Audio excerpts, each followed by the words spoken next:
Hello everyone, Sodor Wooden Adventures here, and welcome to part 2 of my 300 subscribers Q&A video. Wooden Railway Edward.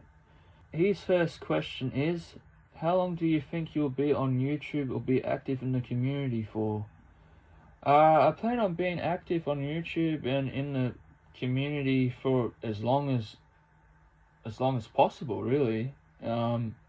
I'll still make content as long as I'm motivated and wanting to make content here on YouTube. I'll always be active in the community, even if it comes to a point where I stop making content altogether. Like, I'll still watch people's fan content. I still comment on videos. Like, I'd still be active on social media like Twitter and Instagram. I'm more active on Instagram than Twitter. But yeah, I just want to be part of this community as long as I can. Really, because Thomas as a whole that holds a special place to me. It was my favorite show growing up as a kid. I just want to be part of this broader Thomas community for as long as possible. A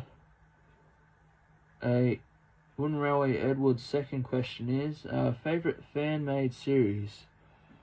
There's a lot of those, actually. That's a good question. Well, first off, I'll say Victor Tanzik. I really enjoy his training series. His series is fantastic. I love his Sodor shorts he does. Those are hilarious, some of them. I really enjoy his series. Turtles and Thomas, really enjoyed his Wooden Railway series. I've yet to properly watch his Ertl series. I have watched one of his Ertl series episodes of based on when Edward first came to Sodor, which I really liked that. That felt like a classic era or a series video. Yeah. Turtles and Thomas, his Wooden Railway series is fantastic too. It's inspired me, or both Turtles and Thomas and Victor Tanzik's series, they've both inspired me to make for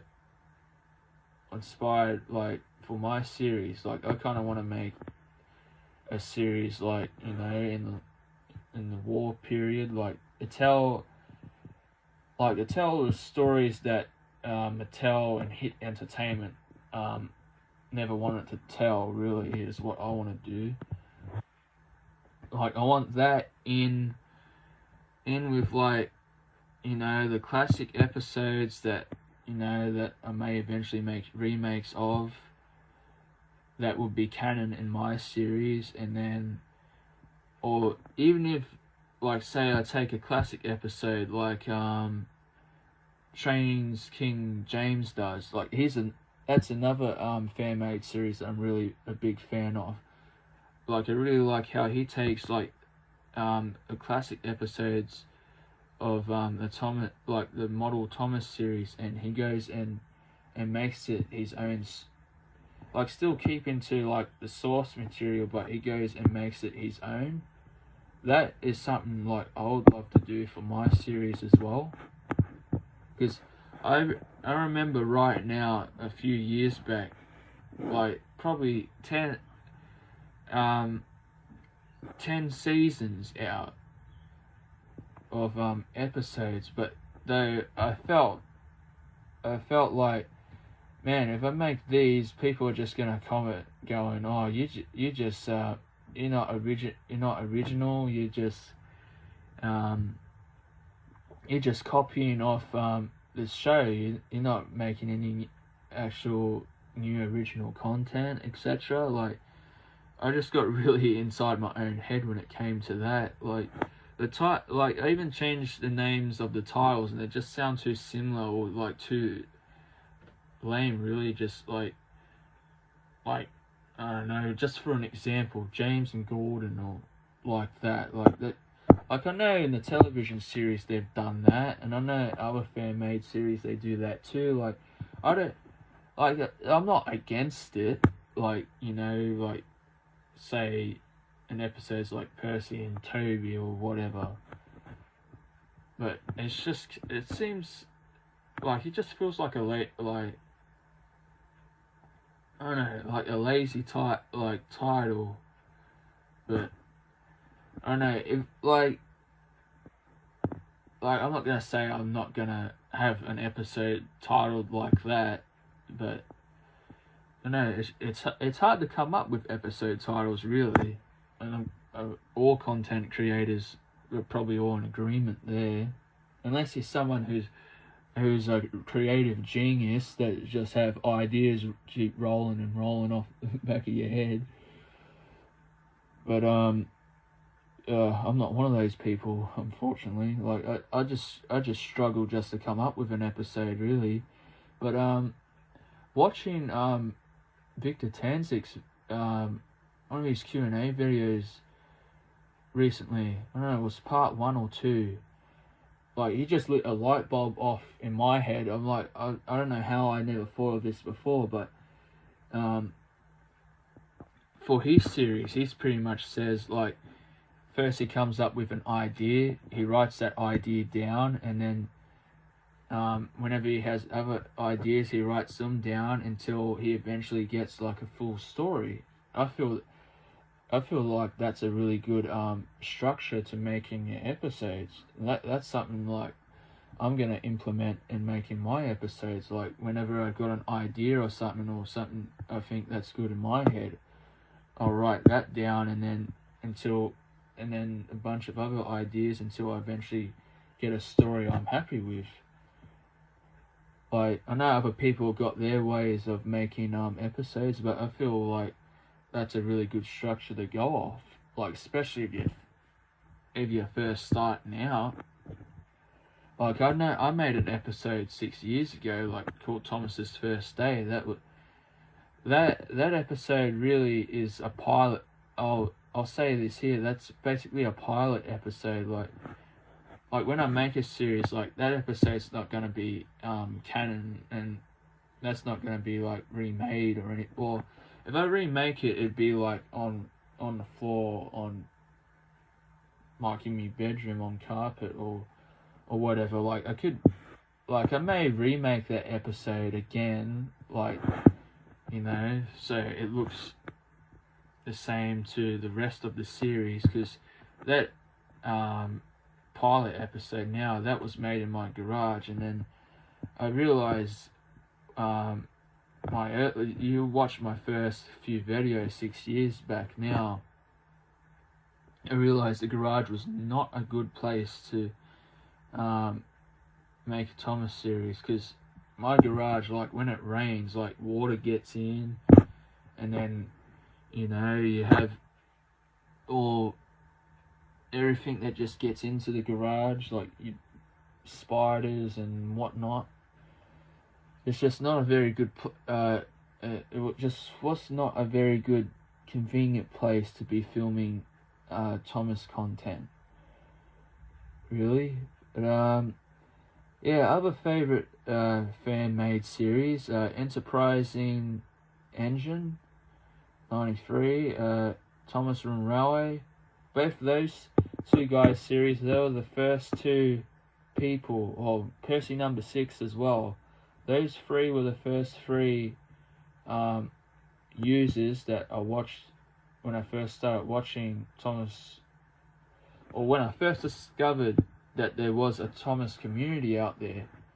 Because, well, my whole life I thought I was like the only person who didn't grow out of Thomas when they were supposed to. But when I found out that there was people making Thomas content using Thomas and Railway models, it was like, it was just a huge sign of relief that there's other people out there like me that still like Thomas well beyond the age of 5. You know, like that was just very reassuring to me that there's like a community out there of heaps of Thomas fans. And like that I wasn't the only person. Like like during school, I feared someone was gonna find out that I still liked Thomas, and then I was gonna be picked on for it. Like I always feared that. Even I'd go to the shops and look at Thomas and Railway merchandise, like in Myer or Toys R Us. I'd always fear, although I shouldn't really have feared in Toys R Us. Oh. But I always feared like someone from school was gonna catch me, you know, buying or looking at Thomas Room Railway stuff, and then it'd get back to school and I'd be picked on for it. That was my worst fear. I'm like after finishing school, I'm glad I don't have to worry about that now. But yeah, that was the worst fear was that happening. So yeah, third question, what era of Thomas and Railway is your favourite? Good question. I really like the early 90s to early 2000s, or 1992 through to 2005. Well, I like both. Well, I grew up. Well, not so much the early 90s, as I didn't start getting Thomas stuff until Thomas and the Magic Railroad came out. Because I'm pretty sure that first, was Thomas, or this Thomas here in the video, and like 2001. Well, it might be my 1999. It was probably my probably a 1999 Thomas, or the 2001 Thomas that's in this video. Was my first ever Thomas. Like, Thomas and Gordon were the first wooden trains I ever got. That's what started it off in 2000. Oh yeah, in early 2000s. And then I remember when Thomas and the Magic Railroad came out. I remember having James and Splatter and Dodge, or Splatter and Dodge were in the Thomas and the Magic Railroad packaging. I remember those were the next ones after that. So I can remember, and then the Thomas and the Magic Railroad set, or the Muffle Mountain set. Like, I can remember my first, how many is that? 7. My first 7 Thomas and Railway models, like Thomas, Gordon, James, Splatter, Dodge, Diesel 10, and Lady. Those are the first 7 I remember getting, and then I'm pretty sure I probably got Percy around the same time too. Like the first 8 I remember having early on.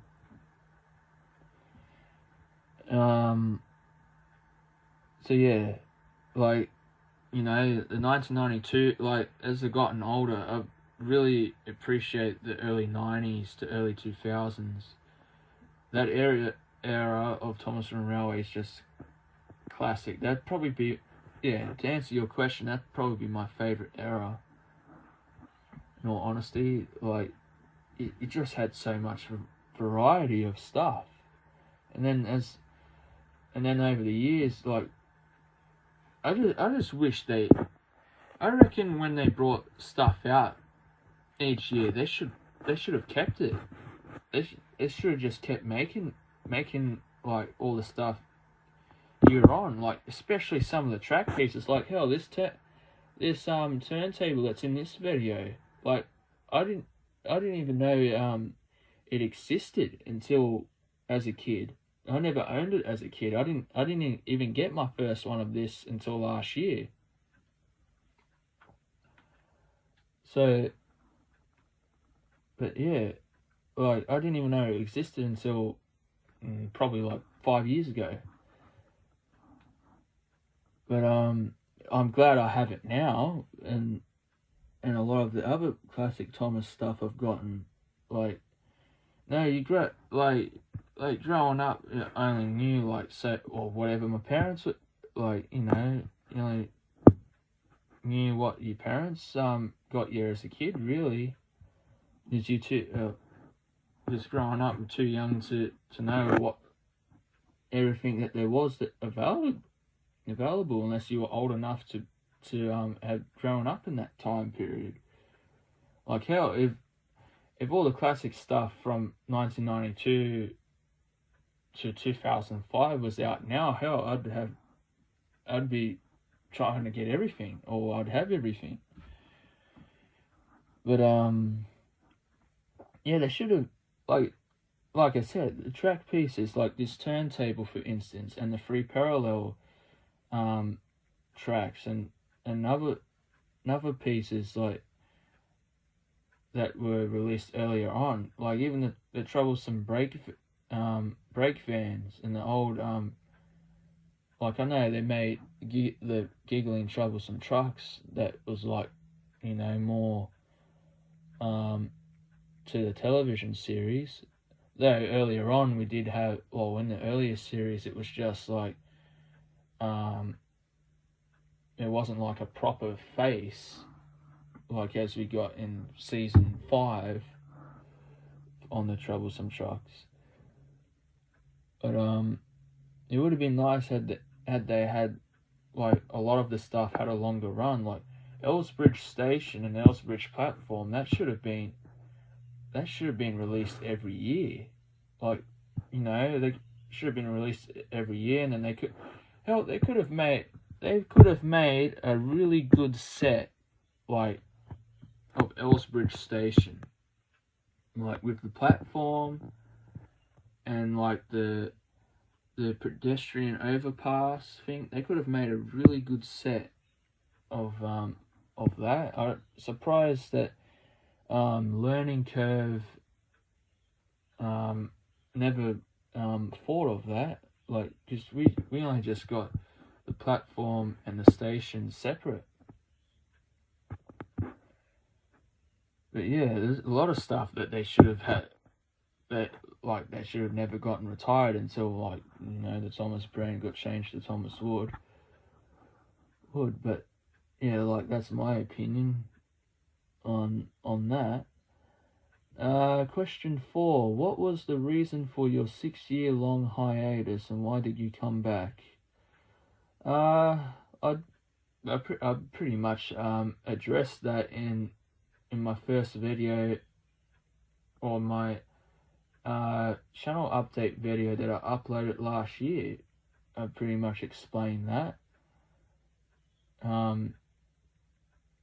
Really, like I said in that, like,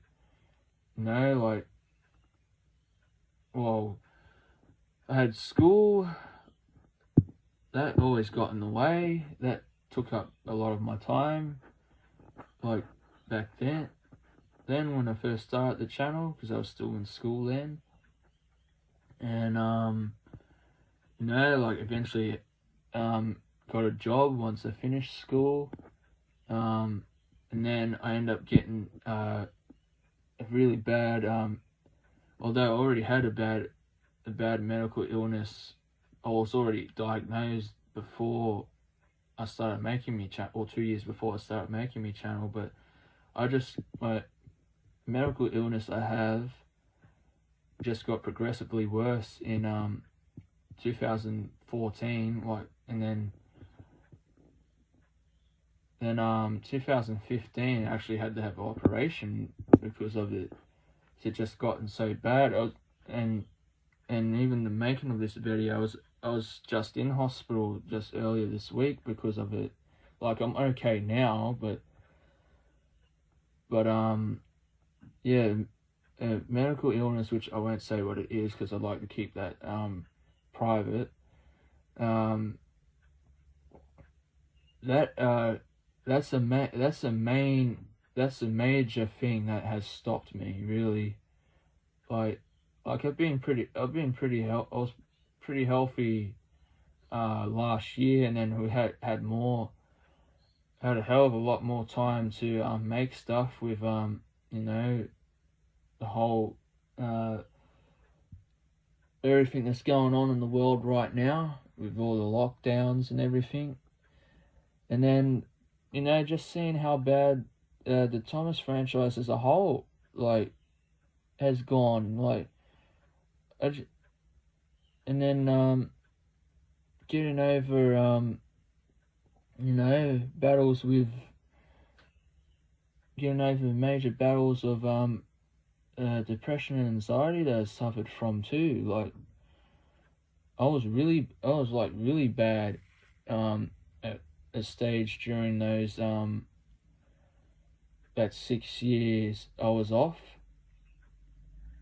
That really put a damper on things. Like, I was not motivated to do anything. Like, I was just blank. Like, I wanted to make content, but I was just not motivated to do it. I was just badly mentally unwell, and then medical illness too has been up and down the last 6 years too, which has been a pain in the neck. Like, I still, like, the medical illness I got, like, I have it for life. It's just something I've got to deal with, unfortunately. But yeah, that puts a damper on things. It's a major thing that's holding me series back, really. It's just like if I overdo something, you know, it affects me badly, which really sucks. But yeah, that's a major reason why I've been gone for 6 years. Like, last year I started buying like a lot of old items I've been wanting ever since I was a kid, and I wanted to make a video showing them off, which I have. I still got I recently just got the 2012 re-release of the Flying Scotsman, which I've been wanting for the past, well, since it came out. I could never, when Toys R Us was still around, I could never find it new in box. I wanted one new in box and one to take out of box, but I don't think I'm ever gonna get one new in box though. I got one that looked almost mint condition, but yeah, I got that recently, and I also finally tracked down a Vickerstown station. That was, I was trying to find that all year last year, could not find one single listing of it. I could only find it on some, only, like, you know, Amazon, but they're all sold out though. I don't buy off Amazon though. I don't really trust Amazon, really. I prefer eBay better than anything else. eBay I understand better than a lot of the other things, and that are out there that you can buy stuff from. So yeah, I've recently bought those two. I'll be making a video of that when I get them. I probably won't get them till some point in March. But yeah. Your fifth question, thoughts on the new Thomas and Friends movie in production? Well, I haven't really, I've heard about it, but I haven't really heard a lot.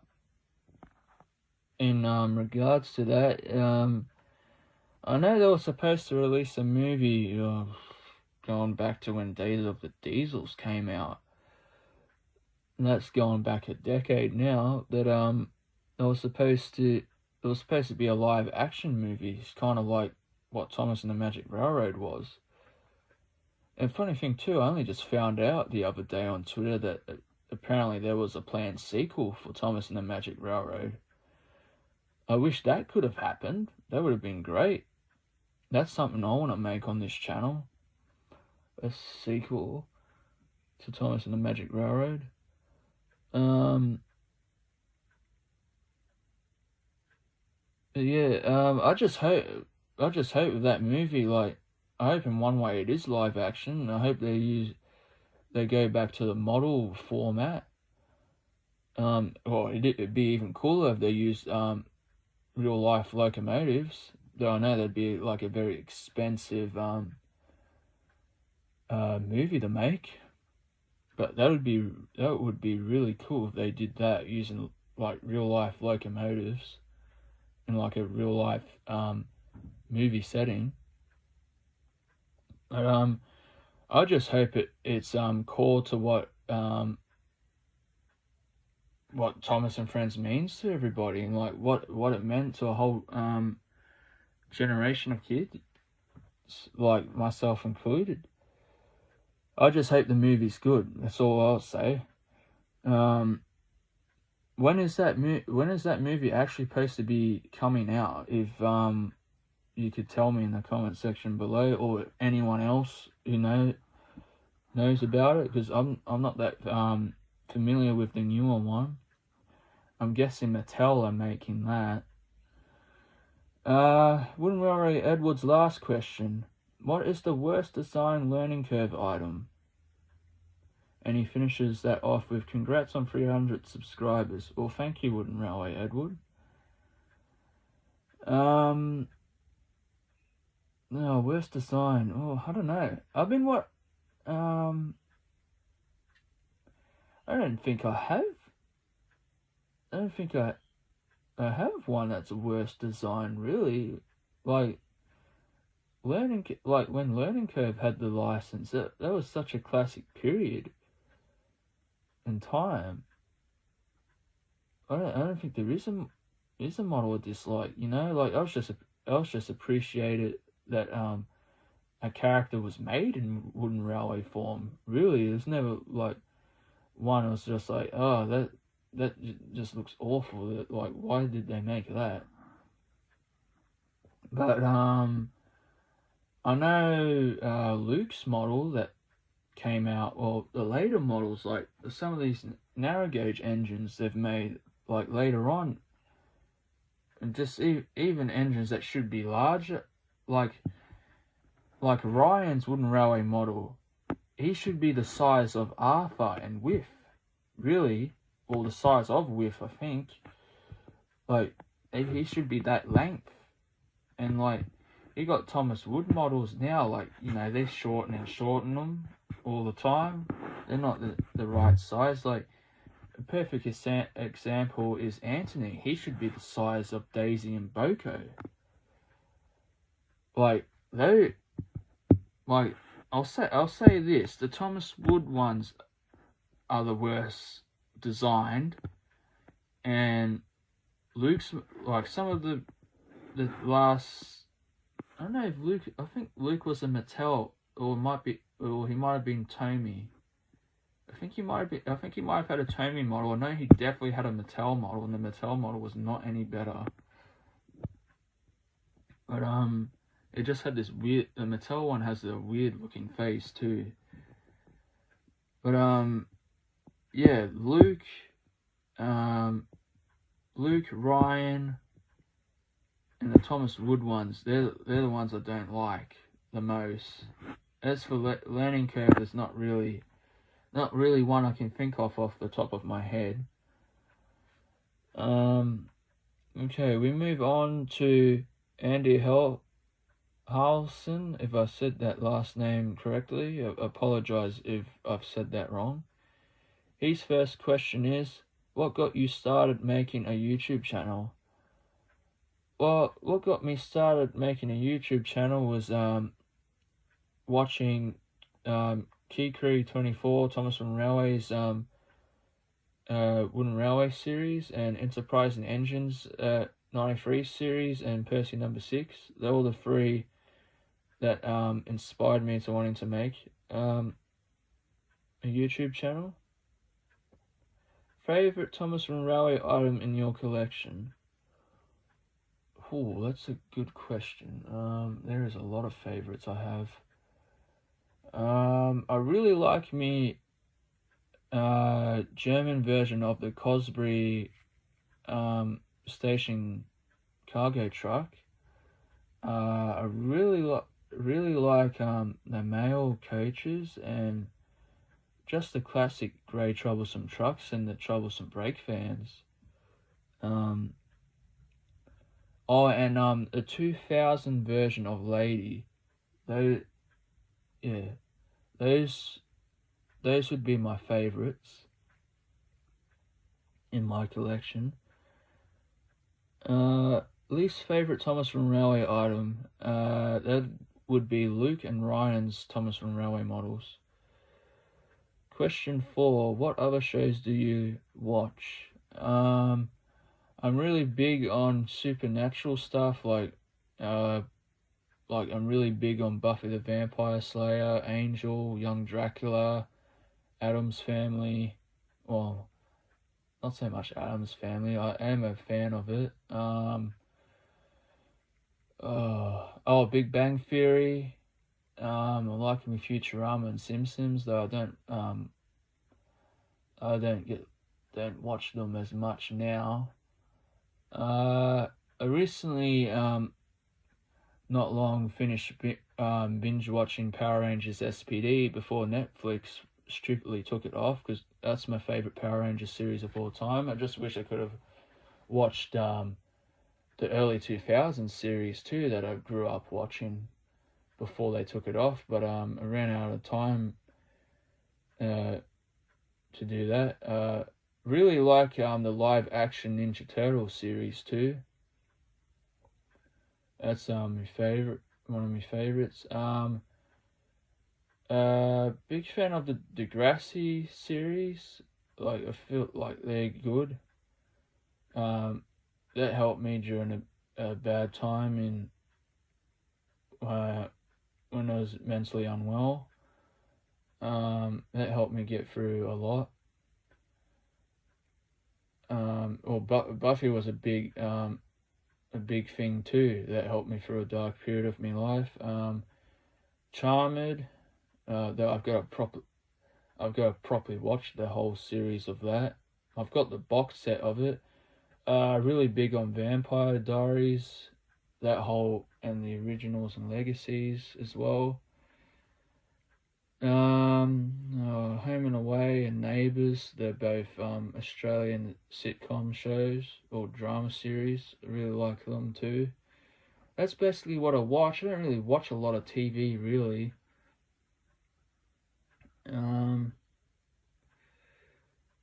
What else? Next question. The last question from Andy is, any other things you collect? Really big on collecting pop vinyls. I gotta come to a point where I gotta stop collecting them because I'm running out of room.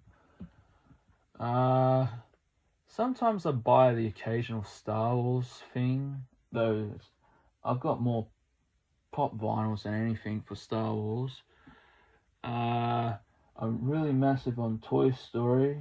I went crazy when Toy Story 4 came out. I just bought so much Toy Story stuff. I bought like all the Hot Wheels cars they brought out.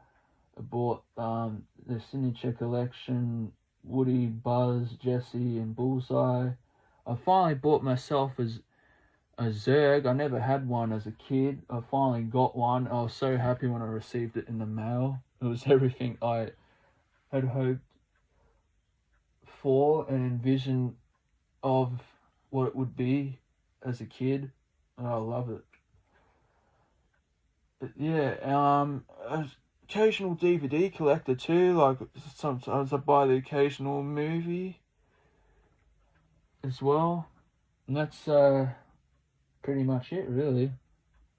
And the final person to ask me their questions is Lemmy Cooper 22, and his first of two questions are: do you collect Thomas toy lines other than Thomas from Railway? I did briefly mention that I started collecting the Thomas Push Along Adventures merchandise range. I don't know. I think I bought about 20 of them. I don't know if I'll end up buying any more though. I would love to get a Diesel 10 one eventually. They're really expensive on eBay right now. Yeah, if I end up buying any more later on, I probably will. But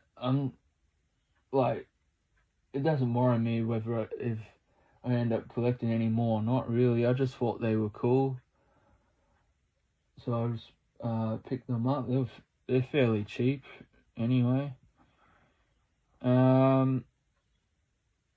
That's the only other range other than Thomas from Railway. Thomas from Railway is the main line I collect. That's my favourite Thomas merchandise range. I did used to have motorized ones years ago, but I ended up stupidly selling them in a garage sale.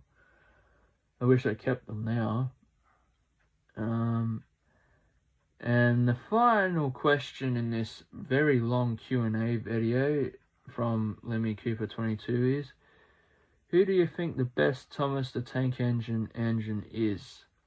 I'll break this up into diesel engines and steam engines. For steam engines, I'll say Edward. Diesel engines, I'll say Diesel 10. Well, that concludes this very long Q&A video. I think we've clocked in almost an hour, or over an hour now. Thank you guys who stuck around for the whole video. I know it was a very long video to watch, so everyone that watched it from start to finish, thank you very much for that. And thank you all again for helping me reach 300 subscribers. And thank you all for watching, and I'll see you guys all on the next video.